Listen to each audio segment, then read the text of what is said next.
What if the advice that you text your friends for free every single day is actually like $1 million coaching business just waiting to be I packaged? mean, it's a crazy thought, right? But it's so true. It really is. Today on the deep dive, we are unpacking this incredible, concrete 8-step roadmap. The mission today is figuring out how to turn the knowledge that is already floating around in your head into a highly profitable career. Yeah, and we're looking at excerpts from Donald Miller's book, Coach Builder, How to Turn Your Expertise into a Profitable Coaching Career. And I gotta say, the source material is, well, it's really refreshing. Oh, totally. Because, what sets this source apart from that endless ocean of coaching books out there is that it completely rejects all the philosophical fluff. Right. There is, there's no shortage of literature on the quote-unquote mindset of coaching. Ugh, the mindset stuff. Yeah, but practicing coaches actually flock to this text because it addresses the real survival mechanism of the profession, like a sustainable business model. Because without a clear path to generating revenue, even the most gifted mentor is really just a hobbyist. Exactly. A very helpful hobbyist, but still a hobbyist. And the stakes here are massive. The text argues that business leaders don't necessarily need, like, a master's degree from some prestigious university. Right. They don't need an MBA. No, they need a good coach, Mhm. someone who can actually help them scale their revenue and arguably, more importantly, keep them sane in the process. Keep them sane, yes. But before you can actually help those leaders, you have to figure out exactly what it is you are selling to them. Which is where everybody gets stuck. Right. And that introduces this massive pitfall that derails almost every new coach. The text calls it asking people to buy a patch of confusing fog. The patch of fog. It is just the ultimate marketing misstep. So step one of this entire 8-step plan is to create a menu of products. Okay, let's unpack this Mhm. because this is huge. It really is. The reason so many coaching businesses struggle right out of the gate is that they try to sell this generic business advice in a vague retainer format. Right. Like a client might pay $500 a month for the privilege of meeting up a couple of times to just ask open-ended questions. Which, from the client's perspective, I mean, that feels a bit like paying a premium to have a professional friend. Yeah, exactly. There's no defined beginning, middle, or end. It's like opening a restaurant, and instead of putting a menu in the window that details the dishes, you just hang a giant neon sign out front that says, "Food items." Food items, right. And nobody wakes up craving generic food items. No, they want a cheeseburger. Yeah. Or they want a specific slice of pepperoni pizza. Coaching has to be exactly that specific. Right, because that lack of definition is exactly why the client feels anxious about opening their wallet. They don't know what they're buying. Mhm. So you have to break your expertise down into easily relatable products, things that offer clear, measurable value at a stated price. And shifting to the specific menu model, Hmm. it isn't just about making the client comfortable, right? It actually completely transforms the coach's own sense of self-worth. Oh, 100%. The text highlights this story about a man named Breck to illustrate this, which I love. Yes, the pastor. Right. Breck was a pastor who spent decades giving free counsel and developing spiritual leaders. But when he retired and entered the business consulting world, he hit this massive psychological hurdle. Because he was used to doing it for free? Exactly. He was terrified to charge money for the kind of guidance he had historically given away for nothing. Which makes sense. I mean, for someone coming from a background rooted in charity, attaching a price tag to mentorship must have felt almost, I don't know, like a moral conflict. Oh, absolutely. Yeah. It required a complete paradigm shift for him. He had to stop seeing his advice as just casual conversation and start seeing it as an actual asset. Mm. So by following the roadmap, he created a highly specific product. It was a life planning workshop tailored specifically for small business leadership teams, and he sold it at a fixed rate. And the result was pretty immediate, right? Yeah. After he delivered that single workshop, the owner of the company saw so much tangible value that he asked Breck to meet individually with his leadership team for the rest of the year. So Breck he just added another item to his menu. Right. He created a structured one-on-one coaching package, attached a premium price, and the owner bought it without hesitation. Wow. Because he packaged his wisdom into defined products, Breck finally understood his own financial worth as a mentor in the marketplace. And the beautiful thing about this framework is that it applies far beyond the corporate boardroom. Like, the text shares this incredible deep dive into a woman named Nicole Burke. Oh, the garden coach. This is such a great example. It really is. She didn't have a background in business operations. She just had a simple backyard kitchen garden and a really deep obsession with making it thrive. Right.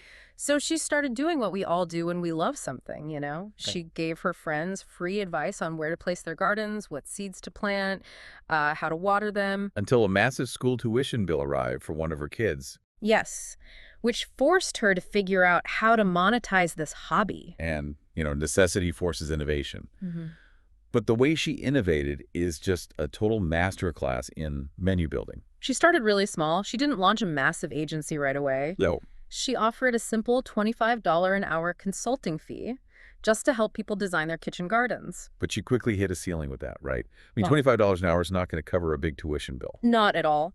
So she raised it to $100 an hour.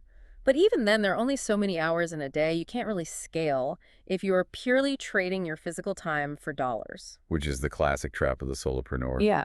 To break through that ceiling, she had to expand her menu from just, intellectual advice hmm to tangible assets. So she started building the physical infrastructure. Right, the raised beds. Yeah, she added raised cedar beds, custom trellises, arches to her menu. If a client wanted her advice, they could now also buy the actual garden setup directly from her. But even then, she realized she was still the bottleneck. Yeah, because she could only physically build so many gardens in a month. So she took the ultimate step in scaling. She productized her knowledge. She created a certification program, which is just brilliant. So smart. Instead of just coaching homeowners on how to garden, she began teaching and certifying other people on how to become garden coaches using her proprietary methods. So by licensing her intellectual property, she essentially removed her own physical labor from the equation. Exactly. And today, her company, Gardenary, is a seven-figure media empire.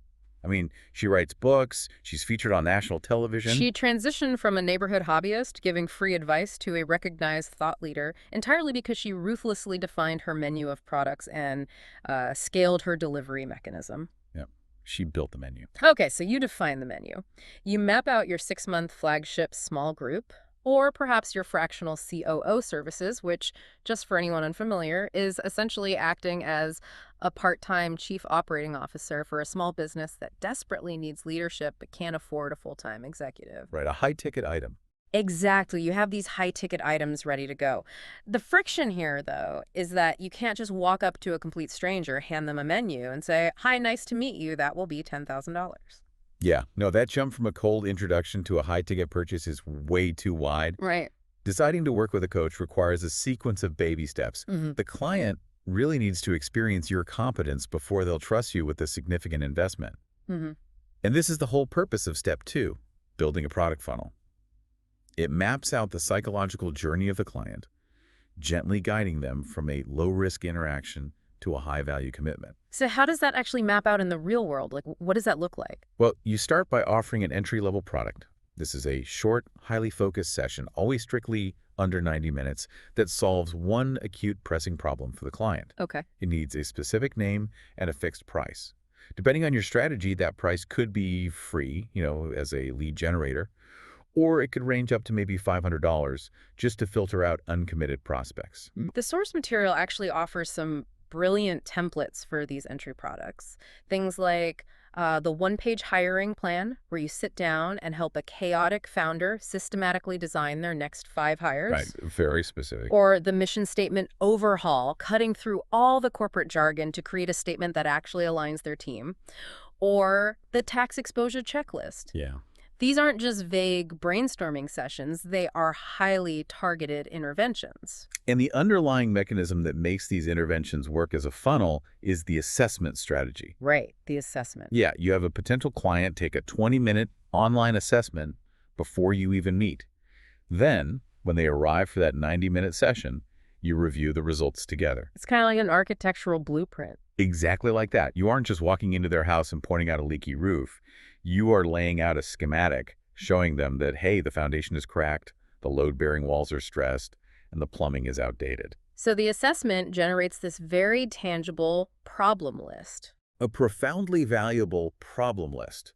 I mean, business owners are notoriously way too close to their own operations to see the structural flaws. Oh, for sure. So surfacing these weaknesses provides immediate clarity. But structurally, It also justifies exactly why they need to hire you for a comprehensive 6-month rebuild. Mhm. The assessment proves the necessity of your flagship product. Okay, let me challenge the logic there for a second, though. Sure. If we're sitting down with a prospect for 90 minutes, handing them an architectural blueprint of their problems, and essentially solving a burning issue right then and there for a couple of $100s or even for free, aren't we just giving away the secret sauce? Yeah, that's the fear. Like, why would a client ever pay thousands of dollars for a 6-month group if we've already handed them the answers? That fear is exactly why coaches hesitate to provide real value up front. But it represents a fundamental misunderstanding of what a client is actually buying. Okay, how so? Well, the 90-minute session reveals the what and the why.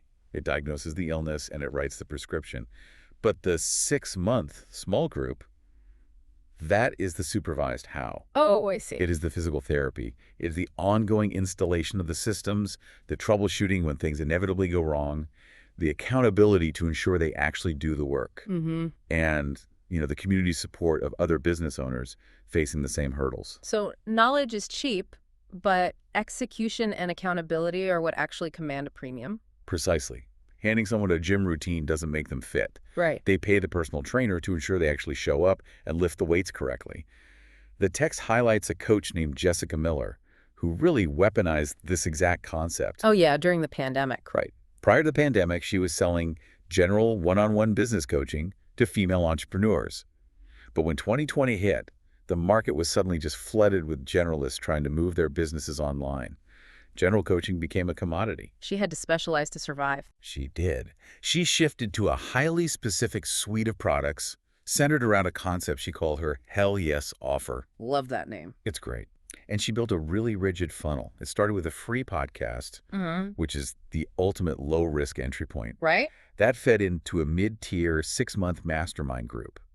And then from there, the most dedicated clients could purchase high-ticket one-on-one consulting and finally, exclusive luxury retreats. Wow. Yeah, by optimizing that sequential pathway, she doubled her income during one of the most turbulent economic crises in modern history. You just cannot let your clients wander aimlessly. You have to pave the road for them. Okay, so the funnel is built, the road is paved, but a beautiful funnel is completely useless if the price tag at the end of it scares the coach as much as it scares the client.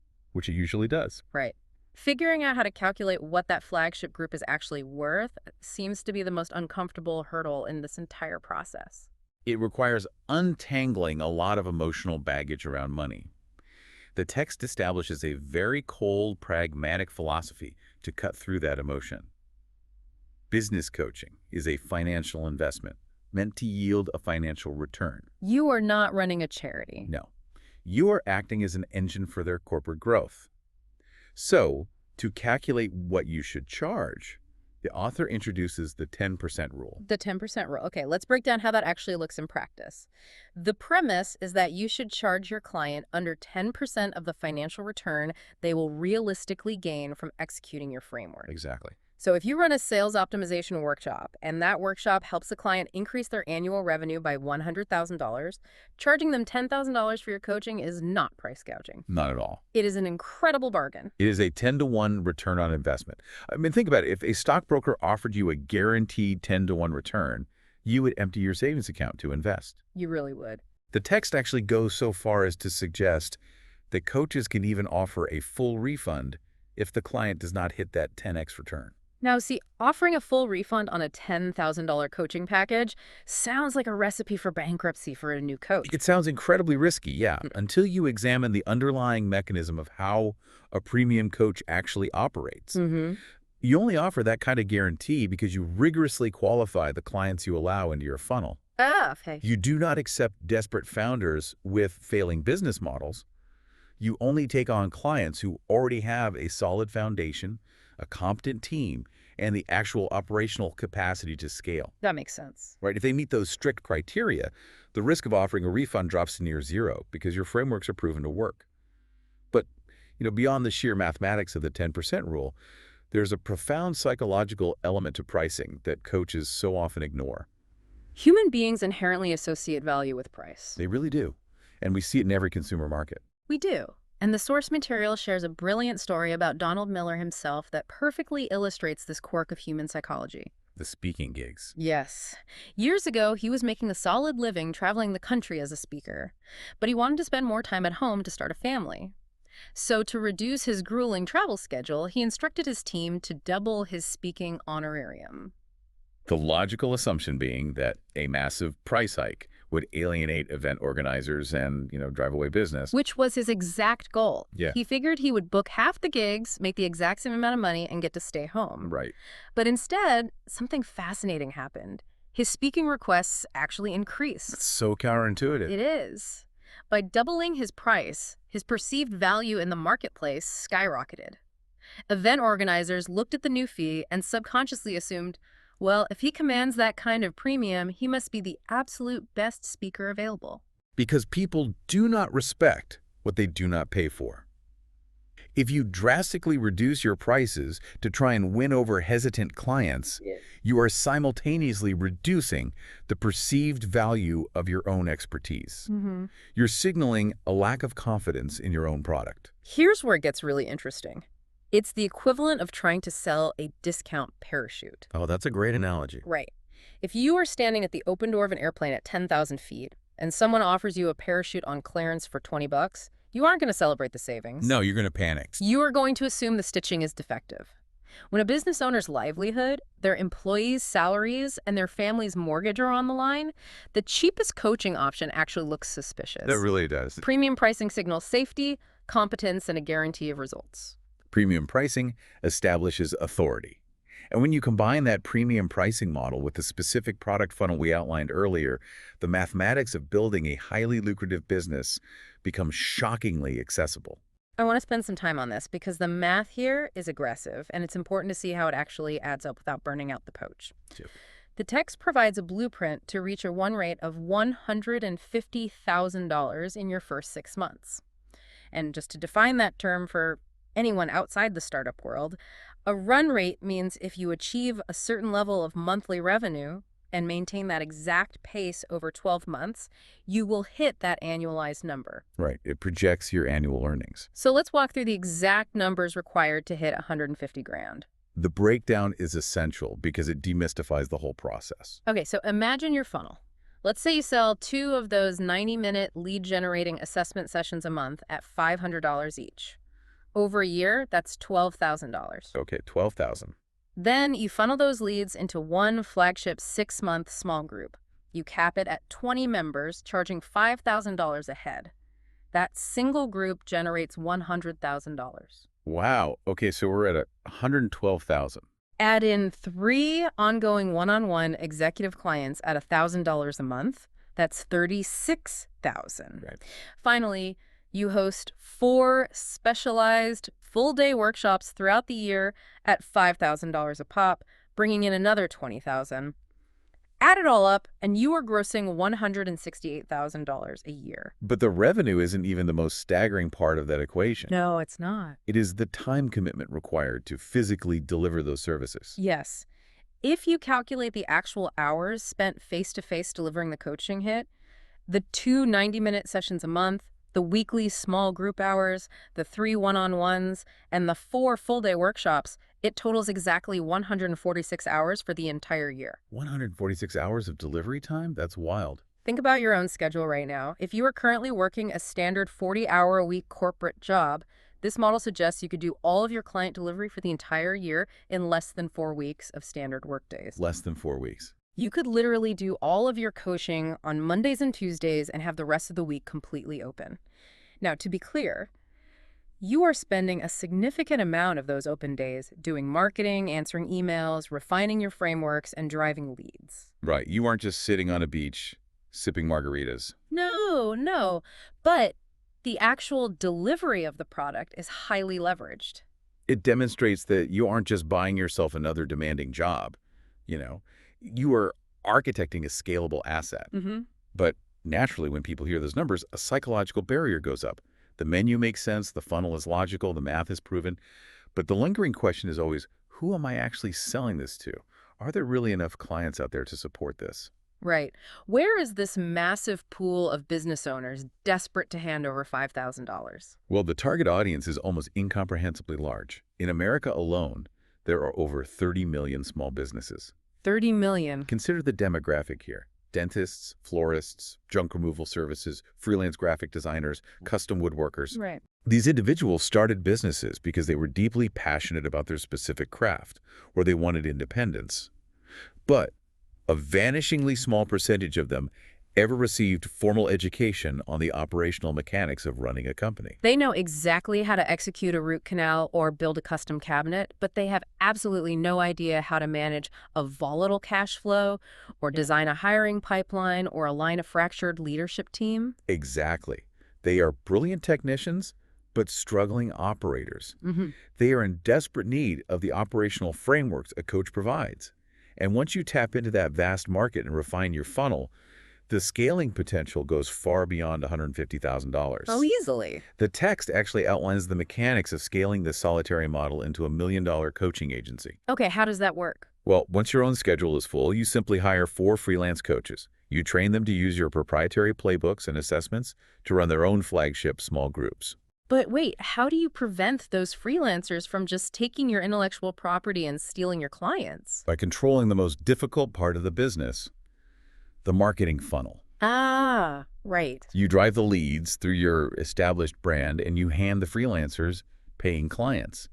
They get to do the part they love coaching without the burden of running a marketing machine. Yeah, it makes total sense. Right.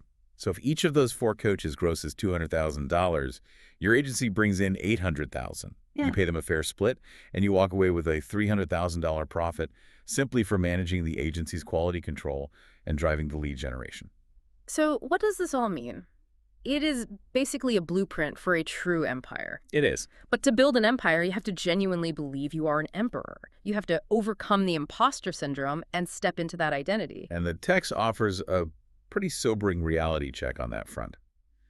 Metabolizing a new career identity is not a weekend project. It typically takes a human being about 3 years to fully internalize a new professional self and feel completely authentic in the role. The psychology of the career pivot is complex because we tend to view our past experiences as, disconnected from our future goals. Oh, absolutely. Yeah. The text shares this really compelling story about an accountant who desperately wants to transition out of bookkeeping and into business coaching. But he viewed his background as a massive liability. His internal monologue was basically, I'm just a numbers guy. I have 0 formal coaching experience. Why would any CEO listen to me? But the author challenged him to reframe his entire career history. Yes. He asked the accountant, in your years of bookkeeping, did you ever look at a client's profit and loss statement and shake your head at the terrible, avoidable business decisions they were making? And the accountant replied, literally every single day. Right. So the author pointed out the obvious. That is your primary asset. His years of examining the financial wreckage after the fact gave him the exact diagnostic skills required to coach owners before they made those fatal mistakes. He didn't lack experience. He just hadn't packaged it correctly. Exactly. Now, I think we need to address one final massive question before we wrap up today. Let's do it. This entire roadmap sounds flawless for a business or financial expert. But what if you are listening to this deep dive right now and your specific area of expertise has absolutely nothing to do with corporate operations? Right. What if you are an elite dog trainer or a sleep consultant for newborns or a personal chef? Does this rigid 8-step roadmap still function outside the business world? The author addresses this explicitly, actually. The framework is completely agnostic to the niche. Oh, really? Yeah. Because ultimately, what is any client actually paying for? They're paying a premium to save time, to bypass frustrating trial and error, and to fundamentally improve their daily quality of life. Whether you are teaching aggressive dogs how to walk on a leash, helping exhausted parents get their baby on a reliable sleep schedule, teaching conversational Spanish to travelers, or curating a wardrobe for someone stepping into a public role, people will gladly pay for a concrete, accelerated solution to their specific pain point. So the principles are exactly the same. The underlying mechanics, defining the menu, building the diagnostic funnel, adhering to the 10% rule of value, they remain absolutely identical. It all comes down to clearly defining the value you provide. Don't ask people to buy a patch of fog. Exactly. If we synthesize the core mission of this deep dive, the mandate for you, the listener, is clear. You must replace vague offerings with specific products. Mm-hmm. You must construct a logical funnel that begins with a diagnostic assessment to prove your value. You must set a premium price that reflects the actual return on investment you provide. And you must give yourself the grace and the time to confidently grow into your new identity as an expert. The knowledge you have spent years, perhaps decades, accumulating through trial, error, and hard work is profoundly valuable. You just need the right menu to showcase it to the people who need it most. Your accumulated experience is both a financial and an emotional asset. Do not fall into the trap of undervaluing the impact you can have on someone else's life or their business, simply because that knowledge has become second nature to you. Which leaves you with one final thought to mull over as we conclude today's deep dive. I want you to look at your phone. Look at the text messages you send, the favors you do for colleagues, the specific advice you naturally and enthusiastically give out for free to your friends every single day. hmm The insights you brush off as just common sense. What if that exact advice is actually a six-figure menu of products just waiting to be properly packaged? What if you are holding $1 million business in the palm of your hand and you've just been giving it away in a mystery box? Powerful thought. It might be time to clear away the fog and finally put up a menu.